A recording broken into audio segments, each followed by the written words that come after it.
नमो अरिहन्ताणं नमो सिद्धाणं नमो आयरीयाणं नमो वज्रायाणं नमो लोय सव्यसाहूनं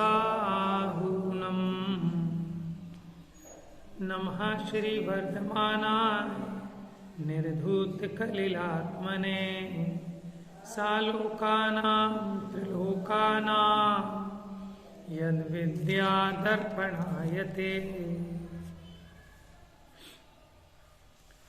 तो यहाँ पंचम अधिकार है शिक्षाव्रत अधिकार। शिक्षाव्रत अधिकार में एक दान को कहने वाला श्लोक आया।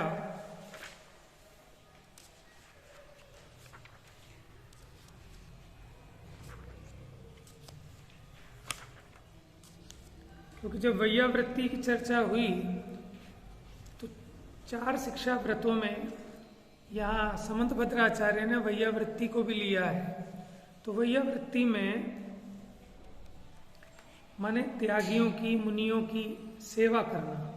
अब कैसे सेवा करना, उसमें फिर 4 प्रकार के दान की चर्चा आई।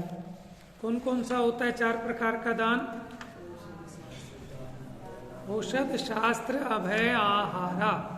यानी औषधि दान, अभय दान, शास्त्र दान और आहार दान। ठीक है, धन का दान तो आया ही नहीं।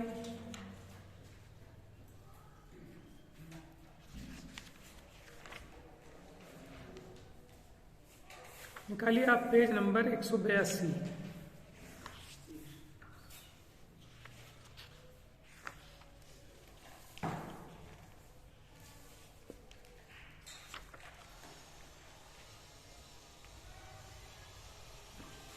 तो दान का प्रकरण चल रहा है, बल्कि 181 नंबर पेज देखो आप। जो आपको मोटा मोटा लिखा है ना, वस्तिका कैसी होनी चाहिए, मिल गया? किसी किसी में एक आध पेज आगे पीछे हो सकता है। वस्तिका कैसी होनी चाहिए, उसके नीचे वाला पैराग्राफ। तो यहाँ दान के बारे में बताया, लेकिन अब ये बता रहे हैं कि आप जिसको दान दे सकें, ऐसे पात्र का मिलना ही बड़ा दुर्लभ है।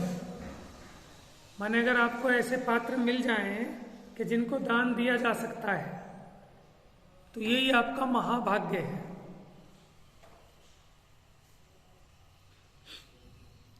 चार प्रकार का दान का प्रकरण मिला आपको इसमें। औषध दान आपका पेज आगे पीछे होगा कुछ। हाँ, यही उत्तम पात्र की दुर्लभता, मिल गया। इस पंचम काल में वीतरागी भावलिंगी साधु कोई विरला ही देशांतर में रहता है। माने इसका मतलब ये तो हो गया देश। देशांतर माने कहीं किसी देश में। माने आप ही बता रहे हैं पंचम काल की विशेषता देखो कि इस पंचम काल में वीतरागी भावलिंगी साधु कोई विरला ही देशांतर में रहता है। उनकी प्राप्ति होती नहीं, क्योंकि माने पंडित जी को भी अपने सामने कोई ऐसे वीतरागी नजर नहीं आ रहे थे। तो होंगे तो इस पंचम काल के अंत तक भी होंगे, लेकिन कहाँ होंगे ये नहीं कह सकते। उनकी प्राप्ति होती नहीं। पात्र का मिल जाना तो चतुर्थ काल में ही बड़े भाग्य से होता था, परंतु उस समय इस क्षेत्र में पात्र तो बहुत थे। समझ में आया ना? चौथे काल में थे तो बहुत। अब इस दुखम काल में यथावत धर्म के धारक उत्तम पात्र कहीं देखने में नहीं आते। देखो, एक होते हैं उत्तम पात्र, मध्यम पात्र और जघन्य पात्र। उत्तम पात्र में तो आप समझ लो कि ऊपर के गुण स्थान वाले मुनिराज। मध्यम पात्र में आप समझ लो देशव्रति, ठीक है, अणुव्रति। और जगन्य में समझ लो आप सम्यक दृष्टि, आविरति, सम्यक दृष्टि पकड़ लो। वो तो अणुव्रति में आ गए, वो तो मध्यम में ले लो। तो उत्तम पात्र का मिलना बड़ा दुर्लभ है। अब इस दुखम काल में यथावत धर्म के धारक उत्तम पात्र कहीं देखने में नहीं आते। धर्म रहित अज्ञानी लोभी बहुत विचरते हैं, वे अपात्र हैं। माने आप बताओ, आपको कैसा पात्र चाहिए कि जिसको देखकर हमारी आसक्ति भी छूट जाए, जो बिल्कुल अनासक्त हो, जिसको देख के हमें प्रेरणा मिले कि इस पैसे में कोई दम नहीं है, और जिसे देख के हमें लगे भाई पैसे की बड़ी कीमत है, ये वास्तव में धन का बड़ा मोल है। तो ऐसे वो सच्चे साधु नहीं हैं, वो हमारे आराधक नहीं हो सकते, वो हमारे श्रद्धान के विषय नहीं हो सकते। हमारे श्रद्धान के विषय तो वो हैं कि जिनको देखकर चक्रवर्ती को भी अपने इस वैभव की महिमा छूट जाती है, ये धूल जैसा लगता है। समझ में आया? माने धर्म रहित, अज्ञानी और लोभी ऐसे पात्र तो बहुत विचरते हैं, लेकिन वे पात्र नहीं हैं, वे अपात्र हैं। इस काल में धर्म प्राप्त करने वाले गृहस्थ, जिन धर्म के धारक श्रद्धानी भी कोई कहीं कहीं मिलते हैं। आप तो मुनि की बात कर रहे हो, तो उत्तम पात्र है। वो तो कह रहे हैं भैया, जो जगन्य पात्र है, ऐसे गृहस्थ भी बड़े दुर्लभ हैं इस कली काल में। वीतराग धर्म को सुनकर कुधर्म की आराधना दूर से ही छोड़कर नित्य ही अहिंसा धर्म के धरने वाले, जिन वचनामृत के पान करने वाले, शीलवान, संतोषी, तपस्वी हैं, वे ही पात्र हैं। अन्य भेषधारी तो बहुत विचर रहे हैं। भेषधारी किसको कहेंगे? कि जिन्होंने चोला पहन लिया धर्मात्मा का, लेकिन धर्मात्मा नहीं, जिनको मुनि श्रावक के धर्म का, सच्चे सम्यक दर्शन आदि का ज्ञान ही नहीं है, वे कैसे पात्रपना प्राप्त कर सकते हैं? माने जो अन्यमती हैं, उन्हें तो सच्चे मुनि श्रावक धर्म क्या है, सम्यक दर्शन आदि की खबर ही नहीं है, वो तो कैसे पात्र हो सकते हैं? मिथ्या दर्शन के भावों सहित, आत्मज्ञान रहित, लोभी बनकर जगत में धन आदि के तथा मिष्ट आहार के इच्छुक होकर बहुत घूम रहे हैं कि जिन्हें दक्षिणा चाहिए और बढ़िया भोजन चाहिए, तो ऐसे तो बहुत घूम रहे हैं, लेकिन वे सब अपात्र हैं। इसलिए पात्र दान होना अति दुर्लभ है। क्यों? क्योंकि इस कली काल में उत्तम पात्र की प्राप्ति होना बड़ा कठिन है। यहाँ ऐसा विशेष जानना, प्रथम तो इस कली काल में भावलिंगी मुनीश्वर अथवा तथा अर्जिका वह क्षुल्लक का समागम है ही नहीं। तो कैसी बात लिख रहे हैं? और ये तो कितना पुराना हो गया, कम से कम 200 साल के लगभग बात हो गई पुरानी। तो उसके बाद आज के टाइम में तो और स्टैंडर्ड गिरा ही है। तो वो कह रहे हैं प्रथम तो इस कली काल में भावलिंगी मुनीश्वर तथा अर्जिका वह क्षुल्लक का समागम है ही नहीं। आप तो को हमें तो बहुत दिखाई देते हैं कि भैया भावलिंगी की बात कर रहे हैं। माने जैसा बाहर में उनका वेश है, वैसा भीतर में उतनी शुद्धि हो, उतना गुणस्थान हो। यदि कदाचित चिंतामणि रत्न के समान किसी महाभाग्यवान पुरुष को उन्हें दान देने का अवसर मिले, तो आधा सेर अन्न का भोजन मात्र उनके लिए देना चाहिए। कितना होता है एक सेर? 1 किलो से थोड़ा सा कम होता है। अच्छा, 200 आपके टाइम चलता था सेर? देखिए, अच्छा,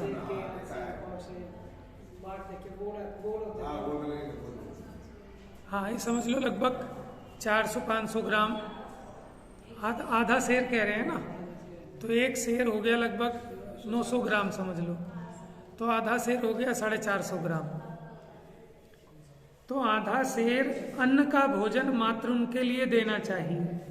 यदि क्षुल्लक या अर्जिका के वस्त्र कभी जीर्ण हो जाएं, क्या कह रहे हैं देखो, क्षुल्लक और आर्यिका के वस्त्र कभी जीर्ण हो जाएं, समझना।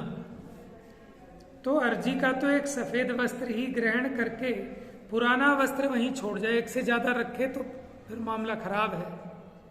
समझ में आया क्या कह रहे हैं? वो भी कब देना कि जब वो जीर्ण हो जाए, नए का नया खराब नहीं करना। तथा क्षुल्लक एक लंगोटी एक सफेद ओछा वस्त्र। ओछा वस्त्र माने कि अगर पैर ढकें तो सर उगड़ जाए और सर ढकें तो पैर उगड़ जाए। माने जिसे कहते हैं ना हम तो चादर तान के सो गए, माने ऐसे मस्त होके सोने का बात नहीं है धर्मात्मा जी। वो सजग रहते हैं, सावधान रहते हैं, वो मुनि पने का अभ्यास करते हैं। हमारी स्वापी इतनी बड़ी होती है जो आपको पैर ढक नहीं पाएंगे, खुल जाएगा सीधा। अंगोछा कहते हैं, ओछा थोड़ा कम। ऐसे थोड़े मोल का लेकर, ज्यादा महंगे नहीं, कीमती नहीं, थोड़े मोल का, क्योंकि काम चलाना है बस। पुराना वस्त्र वहां ही छोड़ जाए, क्योंकि नहीं तो फिर तो परिग्रह हो जाएगा, जरूरत से ज्यादा रख लिया। अन्य तिल तुष मात्र भी ग्रहण नहीं करते। अब आगे प्रेरणा देखते हैं, धन का सदुपयोग करो। हमें वो प्रकरण वो आया था ना कि पंचम काल के धनाढ्य जीवों के भाव कैसे होते हैं, माने ऑटोमेटिक है, इसलिए ज्यादा धनी बनने की इच्छा छोड़ देनी चाहिए। ये समझ लेना कि धन आएगा तो भाव चले जाएंगे।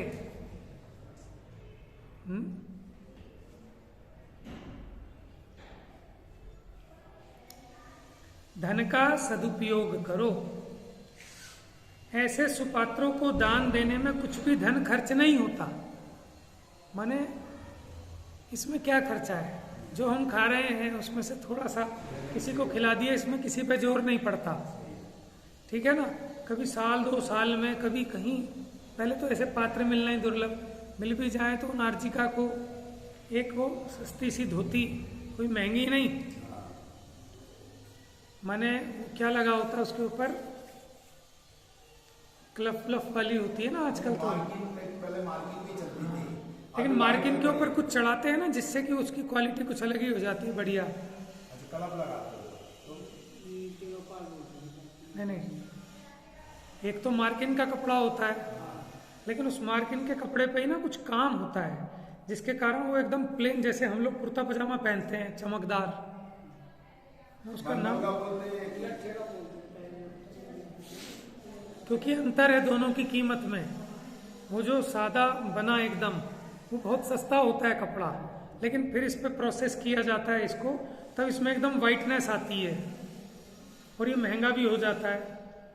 तो ऐसा कपड़ा नहीं पहनते, आर्य का भी नहीं, क्षुल्लक भी नहीं। समझ में आया कैसा? क्योंकि वस्त्र से शरीर ढकना है, उससे अपने कोई मान कसाय का पोषण नहीं करना। तो यहाँ कहते हैं ऐसे सुपात्रों को दान देने में गृहस्थ का कुछ भी खर्च नहीं होता। लेकिन आज के टाइम में अगर आदमी को कुछ करना हो तो उसे 10 बार सोचना पड़ता है कि भाई पूरा महीने का बजट हिल जाएगा। नहीं, क्या दें, कैसा दें, तो दिखावा हो गया ना। नहीं तो आप बताओ, किसी को 2-4 रोटी खिलानी है, उसमें क्या जोर पड़ता है? किसी पे कोई जोर नहीं पड़ता, लेकिन दिखावा हो गया है, इसलिए गरीब आदमी बेचारा 10 बार सोचता है।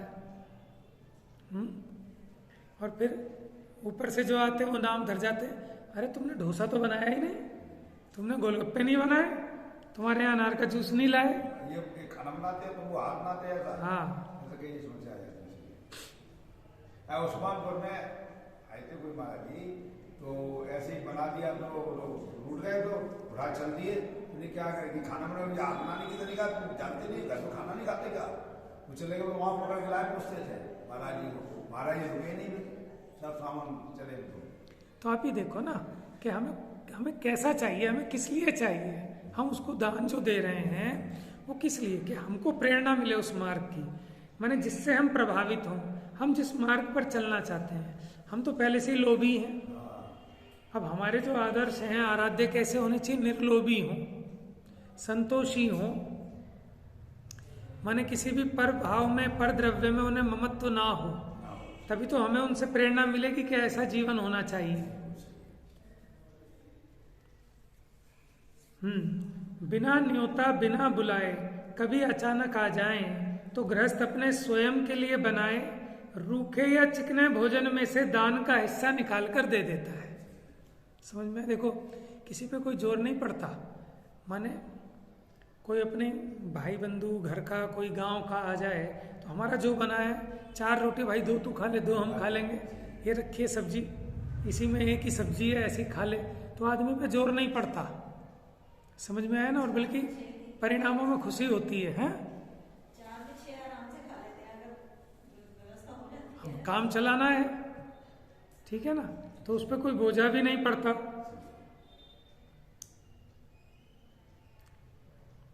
धनवान लोग अपने धन को किस कार्य में लगाकर सफल करें। देखो, बहुत समझने की बात है।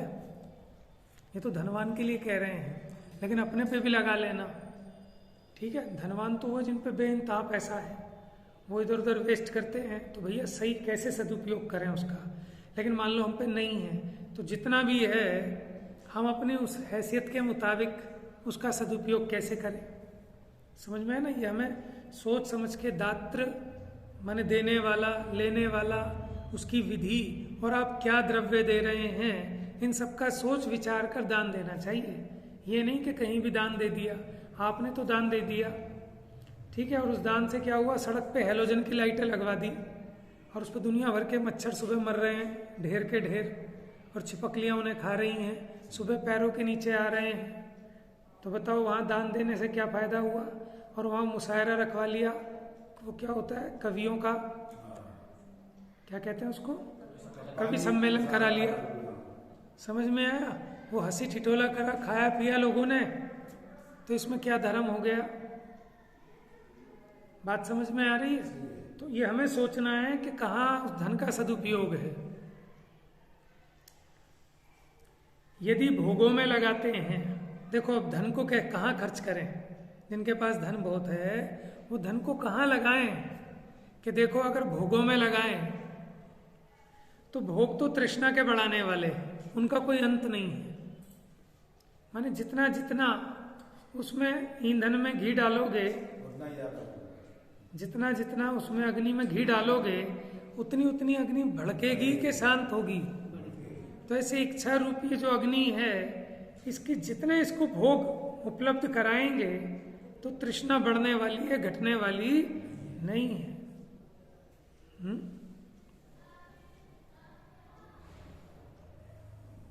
मैंने अब करके देखो, आप सोचो हम अपने बच्चे को मांगे उससे पहले ही सारी चीजें उपलब्ध कराएंगे ताकि वो उसकी जो है ना सारी इच्छाएं खत्म हो जाएं।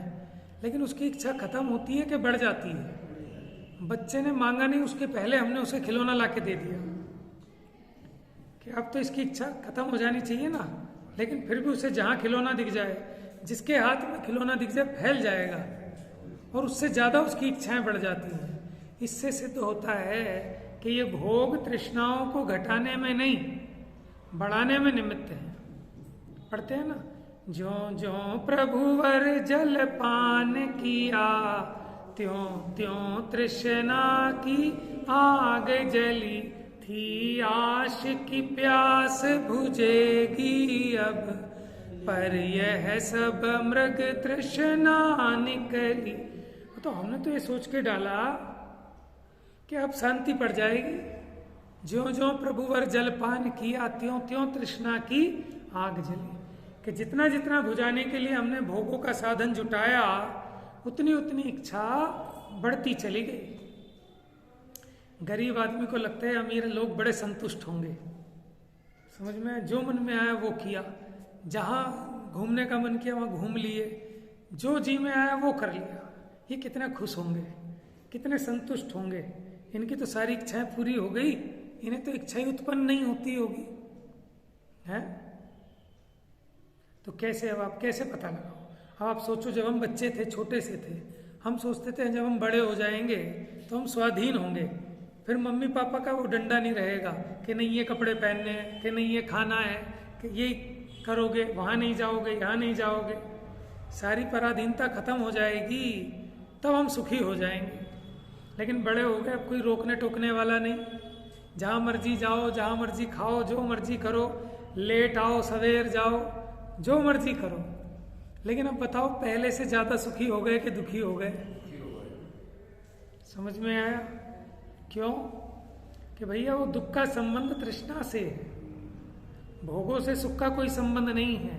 जिनकी तृष्णा छूट जाएगी उनका दुख मिटेगा, और अगर तृष्णा नहीं मिटी तो दुख मिटने वाला। भोग एक की जगह 1000 हों, लेकिन उससे सुख का कोई तोल नहीं है। अगर होता तो जिन पे ज्यादा परिग्रह है वो ज्यादा सुखी होने चाहिए, और लगता भी है। अज्ञानियों को ऐसे ही लगता है कि जिनके पास 4 गाड़ी हैं, 4 बंगले हैं, जो विवेक विहार में रहते हैं, इनके बड़े ये खुश होंगे। ये खुश नहीं है। समझ में आया? अब आपको समझ में ऐसे नहीं आएगी। अब आपको लगता होगा कि जब गांव रहते थे हम दुखी हैं, शहर पहुंच जाएंगे तो सुखी हो जाएंगे। अब आप लगा लेना कि गांव में सुखी थे कि शहर में आके हो गए हैं। अगर तृष्णा बढ़ गई तो दुखी हो गए, और तृष्णा घट गई तो सुखी हो गए। तो भैया भोगों में लगाते हैं तो भोग तो तृष्णा के बढ़ाने वाले हैं, इंद्रियों को विकल करने वाले हैं, महापाप में प्रवर्तन कराकर नरक आदि कुगति को प्राप्त कराते हैं, जीव का हित अहित जानने के ज्ञान को लुप्त कर देते हैं। माने इन भोगों से क्या होता है कि इसका विवेक नष्ट हो जाता है, क्या सही है क्या गलत है, इसको कोई सोच विचार नहीं रहता। बड़े बड़े आप उठा के देख लो पुराणों में, बड़े बड़े राजपाट वाले राजा जो बड़े योद्धा थे, वीर थे, भोगों के चक्कर में फंसकर बर्बाद हो गए, मरण को प्राप्त हो गए, शत्रु ने बंदी बना लिया। लौकिक में भी भोगों में फंसा हुआ इंसान सफलता को प्राप्त नहीं करता, तो आत्म कल्याण को कैसे प्राप्त होगा?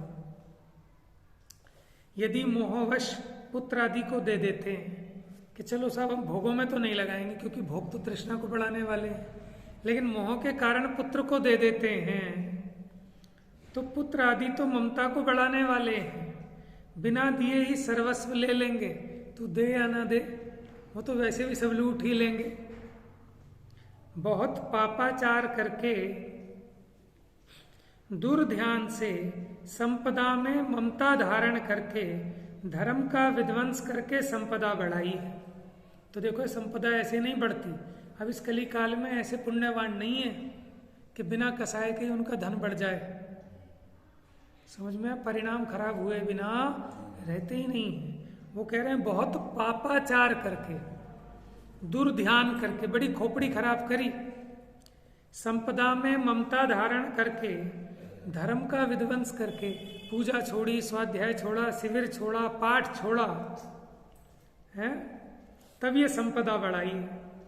जबकि तेरे ऐसा करने से नहीं बढ़ी, बड़ी तो तेरे पुण्य से है, लेकिन फिर भी तूने उसकी ममता में इतना पाप किया, इतने परिणाम बिगाड़े, धर्म का नाश किया। अब अगर कमाई है तो उसका आधा हिस्सा तो धर्म के लिए। समझ में आया? क्या कह रहे हैं? आधा हिस्सा धर्म के लिए। दया के जो पात्र हों उन्हें देकर अपना हित करो, संपदा छोड़कर परलोक जाओगे। सब यहीं छूट के जाएगा, ये सिर्फ यहीं का है, जब तक जीते जी का जंजाल है ये, और कुछ नहीं है। संपदा छोड़कर परलोक जाओगे, वहां से पुत्र पौत्र को देखने को कैसे आओगे? माने अभी जब हम आए हैं यहाँ, तो पहले वालों का आज तक कभी आपने सोचा कि वहां तो खाने को भी रोटी नहीं थी, यहाँ तो बहुत है, यहाँ तुम गरीबों को बांट बांट के आते हो, कंबल पिछले जन्म के तुम्हारे भाई बहन हैं, पुत्र पुत्री हैं, गरीब सड़ रहे हैं, वहां पड़े हैं, उनकी याद आई आपको कि खबर ही नहीं है? ऐसे ही इस पर्याय के भी जब अगली पर्याय में जाएंगे तो कोई खबर नहीं है। कुटुंब का संबंध तो तुम्हारे इस चर्ममय मुख, नासिका, नेत्र आदि रूप शरीर से बस शरीर के संबंधी हैं। इसकी तो जलकर राख हो जाएगी और मिट्टी में मिल जाएगी। कुटुंब तुम्हें अन्य पर्याय में देखने आता नहीं, तुम कुटुंब को देखने आते नहीं हो, क्योंकि जिन नेत्र कर्ण आदि के द्वारा तुम कुटुंब को जानते हो, उन नेत्र आदि की तो राख बनकर सब मिट्टी में मिल जाएगी। फिर तुम कुटुंब को कैसे जानोगे? पुत्र आदि कुटुंब का संबंध तुम्हारे शरीर के चाम से है, तुम्हारे आत्मा से नहीं है। तुम्हारे आत्मा को तो वो जानते ही नहीं। जब तुम्हारे शरीर के चाम की राख उड़ जाएगी तब तुम्हारे कुटुंब के लोग तुमसे कहाँ संबंध करेंगे, कैसे मिलेंगे? इसलिए हे ज्ञानी जनों, जीवन थोड़ा है। पुत्र आदि का संबंध भी थोड़े समय को है। समझ में आया? माने 20-25 साल में शादी हुई, उसके बाद पुत्र हुआ तो आधी तो जिंदगी वैसे निकल गई। बाकी आधी में वो पढ़ाई से उसे फुर्सत नहीं होगी, फिर बड़ा होगा तो आप विदेश भेज दोगे। समझ में? कितने दिन का संग है उसके साथ का। संसार में कोई शरण देने वाला नहीं है, अकेला एक धर्म ही शरण है। धर्म माने आपके परिणामों में जो तत्व का निर्णय है, ठीक है ना, आपको जो धर्म का संबल है बस वही एक काम आएगा आपके। देखो जिनके पुत्र विदेशों में पढ़े उनकी तो बात ही नहीं है।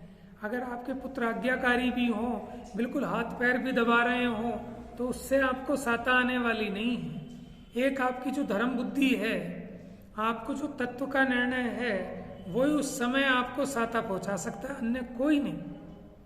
नहीं तो आप भी रोओगे और आपके पुत्र और जो आज्ञाकारी हैं सब, वो भी आपके मुंह में रोएंगे, बस और कुछ नहीं होगा।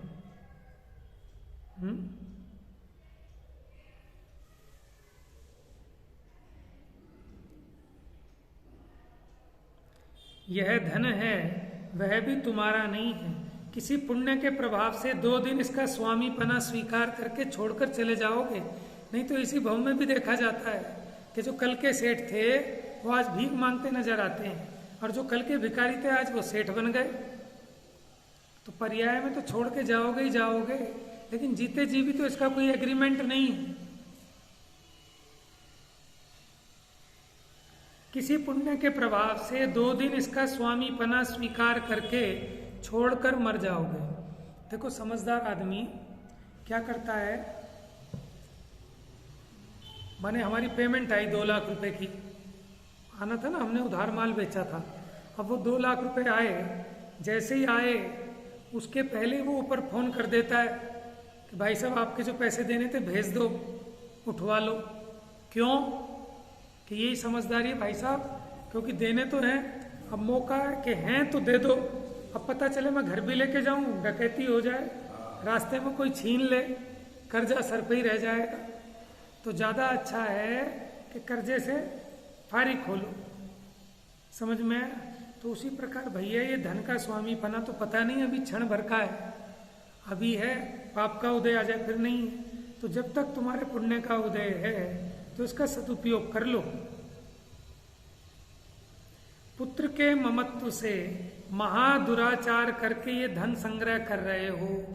सब क्यों जोड़ रहे हैं? देखो आटे का तो घाटा किसी को नहीं है, लेकिन अरे भैया मेरे बाद इन बच्चों का क्या होगा?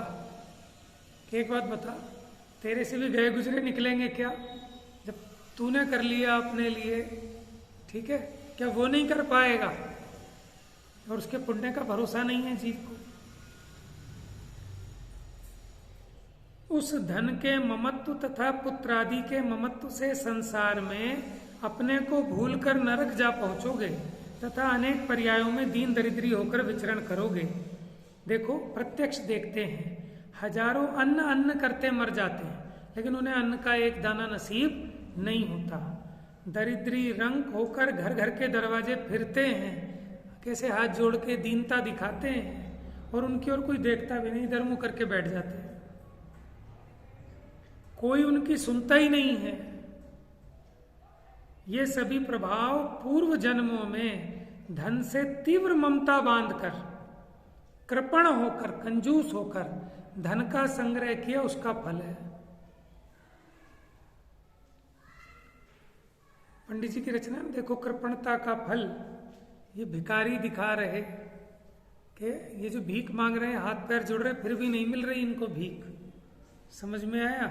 फिर भी कोई दया नहीं करता इन पर। तो ये तेरे परिणामों का फल है कि इसने पिछले जन्म में मिला था लेकिन बहुत कंजूसी की थी। तो ये उसका फल है। तुम्हारे पास वैभव, संपदा, रत्न, सोना चांदी आदि है, रसों सहित भोजन, देखो सबके पास है। बताओ कौन ऐसा गरीब आदमी है यहाँ कि जिसको फीका खाना खाना पड़ता हो, समझ में, बिना नमक के खाना पड़ता हो, बिना मसालों के खाना पड़ता हो, कि सब घी नहीं है डालने को, वो सेहत की वजह से ना खाए सो अलग बात है। समझ में आया? रस सहित भोजन, शीलवंती रूपवंती, राग रस भरी स्त्रियों का मिलन, आज्ञाकारी प्रवीण पुत्र, हित में सावधान कार्य साधक चतुर सेवक। माने नौकर भी पुण्य के उदय से मिलता है ऐसा कि जो आपका हित साधने वाला है। बहुत लंबे चौड़े ऊंचे महलों में मकानों में निवास। ये जो सामग्री पाई है वो पूर्व जन्म में कोई दान किया था, उसका फल है।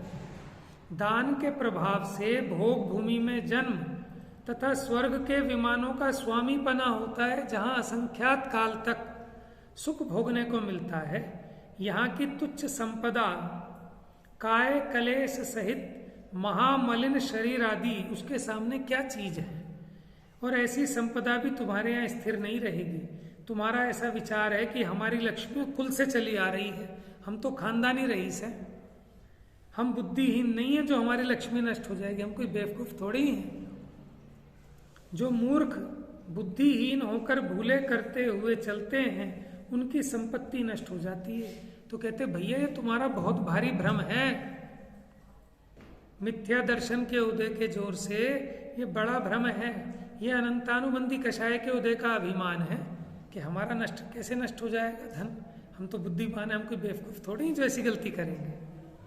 कि ये अनंतानुबंधी का मान है कि तू ऐसी बात कर रहा है, अभी एक क्षण में पता नहीं चलता।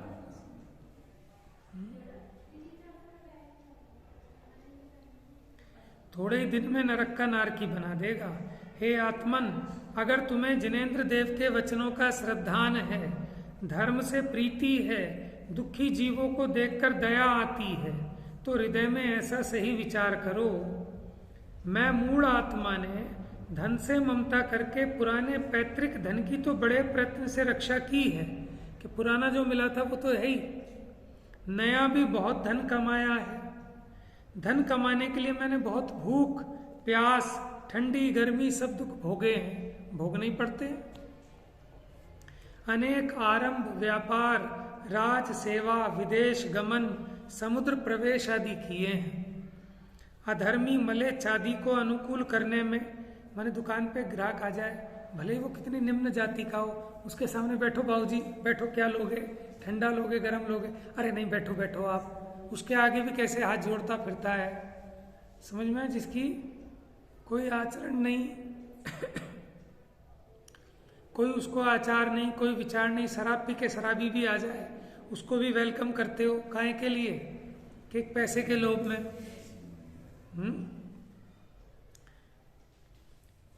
अधर्मी मले छादी को अनुकूल करने में, राजी करने में बहुत निंदनीय कार्य करना पड़े। जिस जिस प्रकार से धन पैदा किया है, अब मरण तो अचानक आएगा, धन बचा नहीं सकेगा। इसलिए अब मुझे अन्याय से, अनीति से, पाप के धंधों से, पापियों की सेवा करने से, कपट के अनेक तरीकों से धन पैदा करने का शीघ्र ही त्याग करना चाहिए। पैसे का तीव्र लोभ होता है ना, तो कोई बने व्यापारी पार्टी आई तो अगर उसको शराब पसंद है तो ये शराब भी पिलाएगा, चाहे खुद ना पीता हो। किस लिए? लोभ में। अगर वो कहता हो कि साहब मैं तो नॉन वेज खाता हूँ, तो उसकी वैसी व्यवस्था भी करा देगा होटल में कि बहुत मोटी पार्टी है, अगर इसका कॉन्ट्रैक्ट मिल गया तो वारे नहीं आ रहे हैं। समझ में आया? तो कैसे कैसे तुच्छ काम करने पड़ते हैं? माने ऑफिसों में कि जिसकी 2 पैसे की कीमत नहीं हो, माने कितनी नीच दरिद्र कुल से आया हो, नीच जाति का हो, कैसी भी जाति का हो, आप उच्च जाति के हो, लेकिन धन के लोभ में उसकी भी 4 गाली सुननी पड़ती है। समझ में आया ना? तो ये कह रहे हैं कि भैया इस कली काल में ऐसा कोई निर्विघ्न पुण्य कोई नहीं लाया कि बिना कसाय किए, बिना ये आरंभ किए, बिना पाप किए धन हो जाए आपके पास। तो क्या करें अब कि मुझे अन्याय से, अनीति से, पाप के धंधों से, पापियों की सेवा करने से, कपट के अनेक तरीकों से धन पैदा करने का शीघ्र ही त्याग कर देना चाहिए। सबसे पहले तो ये काम करना, ये नुकसानी का धंधा चल रहा है कि अब ये नया काम नहीं करूंगा। क्या? अन्याय से, अनीति से, पाप के धंधों से। कि साहब ये केजरीवाल वो बांट रहे थे शराब के ठेके, तो एक ठेका हमारे भी हिस्से में आ गया। समझ में आया? ये पाप का धंधा है कि बेचारे जो पिएंगे उनका घर उजड़ेगा। समझ में आया? तो पहले तो ऐसे कामों को बंद करना।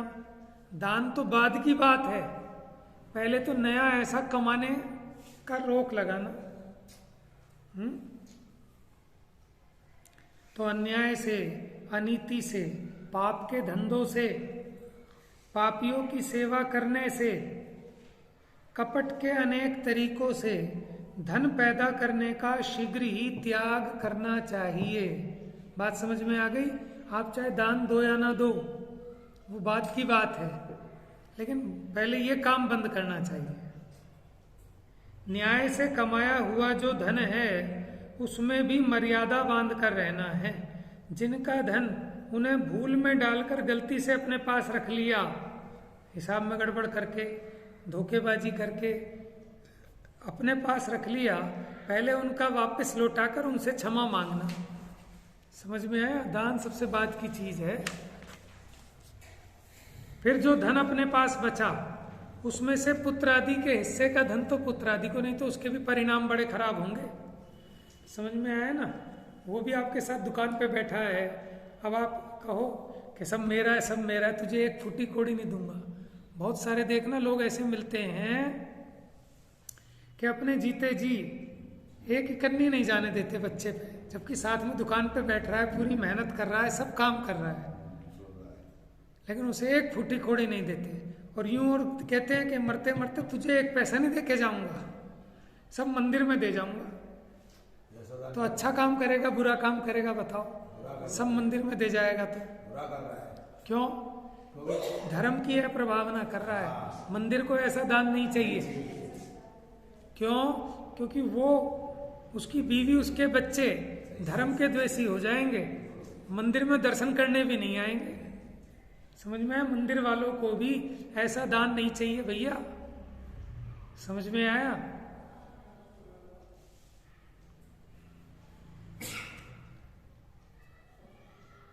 तो देखो कितना विवेक चाहिए कि ये हुआ, पहले जिनका गलती से ले लिया, छल कपट से ले लिया, उनका वापस लौटाना पहले, और उसके भी पहले जो पाप की फैक्ट्री है वहां ताला लगाना।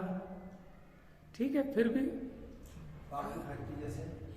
पाप की फैक्ट्री माने गलत धंधे से पैसा कमाना, अन्याय नीति से, जहाँ हिंसा बहुत होती हो, लोगों को धोखा देके लोग कंपनी बना लेते हैं कि साहब आप 10 रुपए दो, 20 रुपए वापस मिलेंगे 3 साल बाद, और लेके भग जाओ सारे। पहले काम बंद करो। है मेरे पास कि आपका पैसा कहीं पड़ा हो तो मैं वापस दिलवा दूँ कहीं पे भी। हमें ऐसे तो हमारे पास बहुत से पैसे पड़े हैं, तो उन्हें आप हमें बताओ पहले कैसे करवाओ। बोले हमारे एक लेना पड़ेगा आपको, ये चल रही है लोन वगैरह, क्या कहते हैं उन्हें, मेंबरशिप लेनी पड़ेगी। हाँ, इसके सदस्य बनना पड़ेगा। नहीं पहले हमारे पैसा दिलवाओ तब हम नहीं। अब ये देखो ना, ये जो छल कपट के धंधे हैं, पहले तो इन्हें छोड़े जी। फिर पुत्र आदि के हिस्से का धन तो पुत्र आदि को देकर अलग करना, तथा दान के लिए धन अलग रखकर उसे दूसरों के उपकार में, धर्म की प्रवृत्ति के लिए दान देने में खर्च करना चाहिए। ठीक है? दान भी कब देना कि घर में कोई बहन हो, बेटी हो, कोई बुआ हो, विधवा हो, ठीक है, उनके हिस्से का देकर, पुत्र के न्याय नीति से उसके हिस्से का देकर, फिर अब बाकी दान का, ताकि उसको भी खुशी हो। समझ में आया ना? और पुत्र को भी अपने ऐसे परिणाम रखने चाहिए, वो ये ना सोचे कि बुढ़ा सारे के सारे मुझे ही दे के मर जाए। माने अगर 10 करोड़ कमाए पिताजी ने, तो बच्चे की क्या रहती है कि मेरा नुकसान कर रहे हैं। अगर उन्होंने 10 लाख रुपए दे दिए मंदिर में, तो उसके पेट में दर्द होता है पुत्र के कि मेरा नुकसान हो गया। समझ में आया? तो पाप बांध रहा है अपना भयंकर। तो इसलिए जीते जी बुद्धिमानी से बैठ के कर दे, भाई देख ईमानदारी का आधा तेरा आधा मेरा।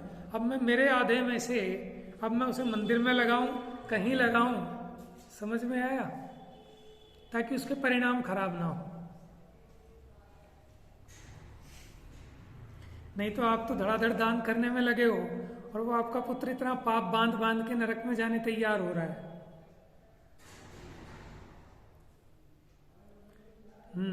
तो इसलिए बचपन से ही संस्कार डालने चाहिए बच्चों में भी। नहीं तो कुछ बच्चे ऐसे होते हैं कि अपना 1 रुपया किसी को नहीं देने देंगे बिल्कुल भी। और अगर आज ऐसी हालत है ना, अगर संस्कार नहीं डाले तो बड़े होने के बाद आप अगर कहीं किसी गरीब को दे दोगे तो वो उल्टा छीन के ले आएगा। आप मंदिर में दिया होगे तो मंदिर वालों से लड़ने आ जाएगा कि तुमने मेरे बाप को बेवकूफ बना के 10 लाख रुपए ले लिए। समझ में आया? तो तैयारी तो पहले से ही करनी पड़ेगी ना।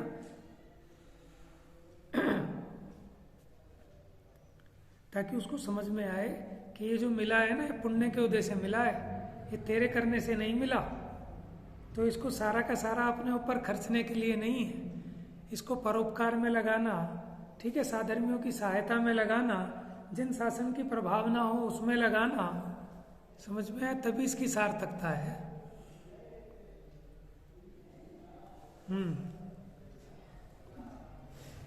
देखो, दान के लिए धन अलग रखकर उसे दूसरों के उपकार में, धर्म की प्रवृत्ति के लिए दान देने में खर्च करना चाहिए।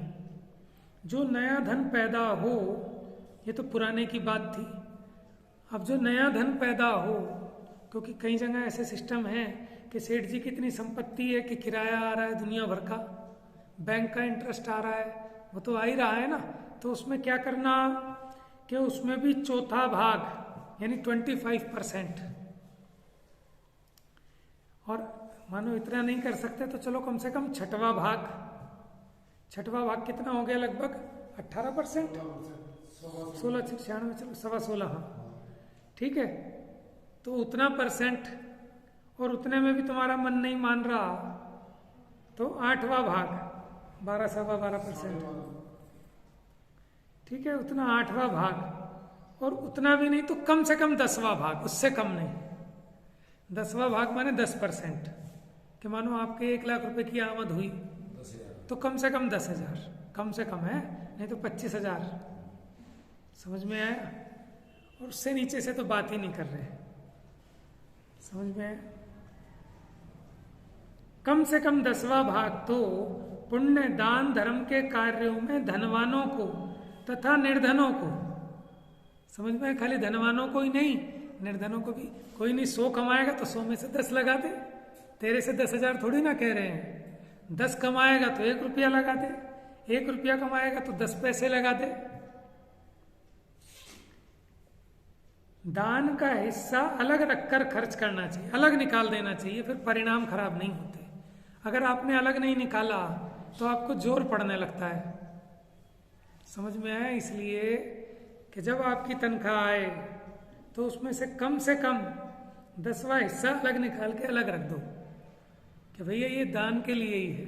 और अगर नहीं रखते हो तो फिर जब अपनी जेब में से निकालना पड़ता है तो बड़ा जोर पड़ता है आदमी पे।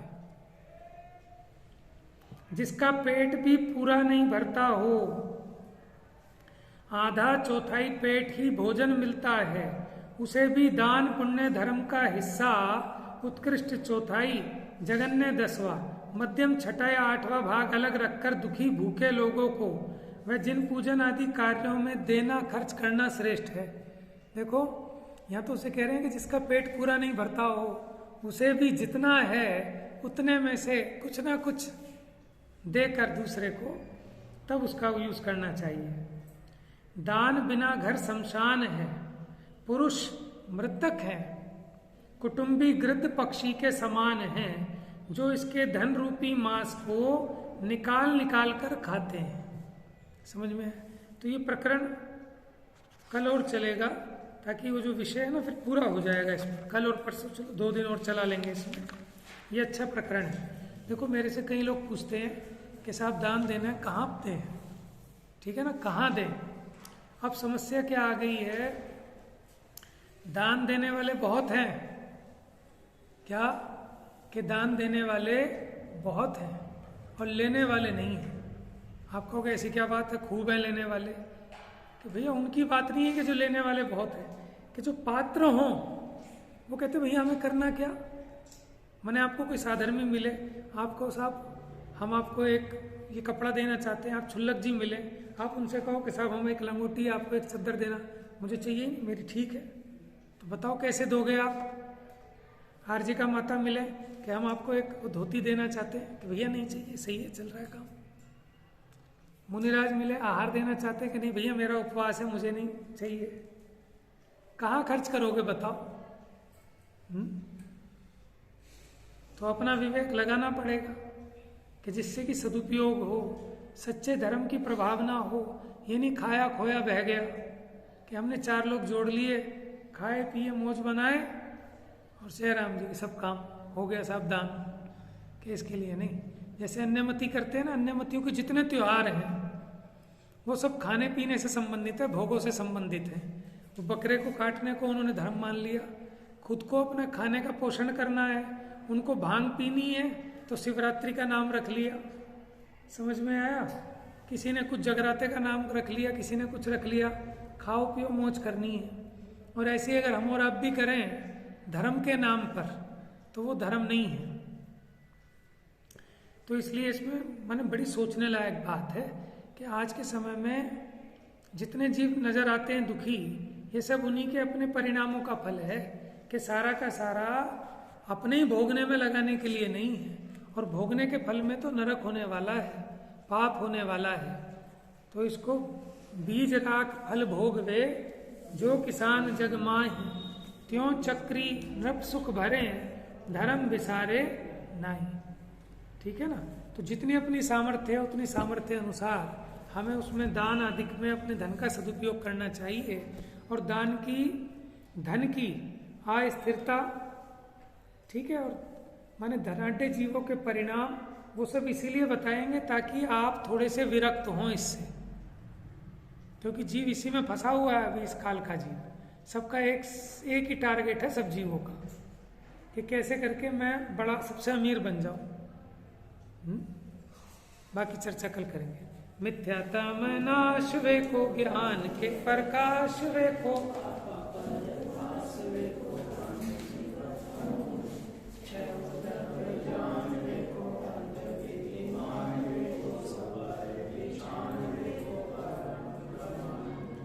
अनुभव बताए वे को जीव के